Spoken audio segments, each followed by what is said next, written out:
Today's question is, if I do not forgive others, does that mean my sins are not forgiven? In this video, I'll answer that question from a biblical perspective. Then afterwards, as always, I'll share some helpful resources, so stick around until the end.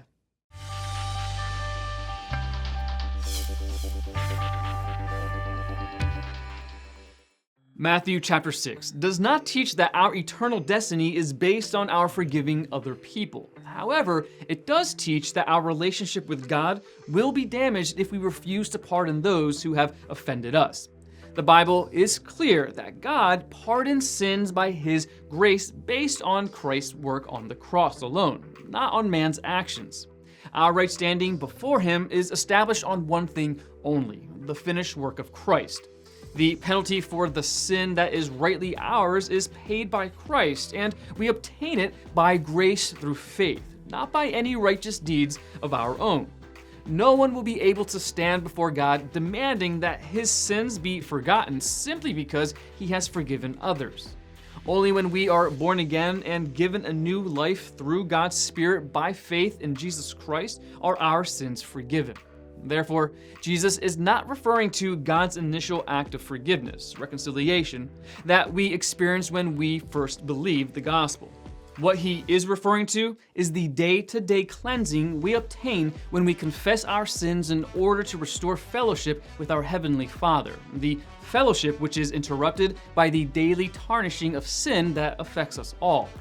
This is not the wholesale cleansing from sin that comes with salvation by grace through faith, but is more like the foot washing Jesus describes in John chapter 13, verse 10. The whole body is clean, he told the disciples, but their feet were dirty from their walking in the world. Forgiveness in this sense is what God threatens to withhold from Christians who refuse to forgive others. In Matthew chapter 6, Jesus is teaching disciples how to pray, and in doing so, outlines how we are restored into intimacy with God whenever we have displeased Him. In fact, Jesus instructs us to build into our prayers a request for God to forgive us in the same way that we have forgiven others who have harmed us. Matthew chapter 6, verse 12. If there are those we have not forgiven when we ourselves pray for forgiveness, then practically speaking, we are asking God not to restore a right relationship with us after we sin. To emphasize the importance of restoring broken relationships with our brothers and sisters, Jesus states that asking for God's forgiveness for one's own sins, all the while withholding forgiveness from someone else, is not only bizarre, but hypocritical. We cannot possibly walk with God in true fellowship if we refuse to forgive others. To be sure, an unforgiving spirit is a serious sin and should be confessed to God. If we have unforgiveness in our hearts against someone else, then we are acting in a way that is not pleasing to God, making our prayers and a proper living relationship with Him difficult. God will not hear our prayers unless we also show ourselves ready to grant forgiveness. To quote John Calvin on this verse, "If we are not harder than iron, this exhortation ought to soften us and render us disposed to forgive offenses."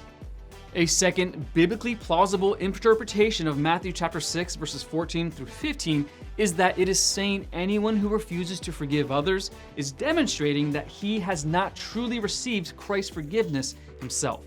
Any sin committed against us, no matter how terrible, is trivial in comparison to our sins against God. If God has forgiven us of so much, how could we refuse to forgive others of so little?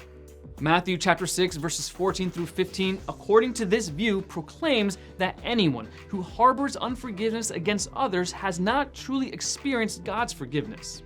Both interpretations strongly deny that salvation is dependent on our forgiving others.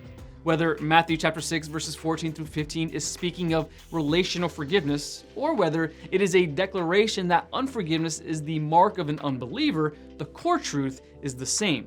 We should forgive others because God, through Christ, has forgiven us. Ephesians chapter 4, verse 32.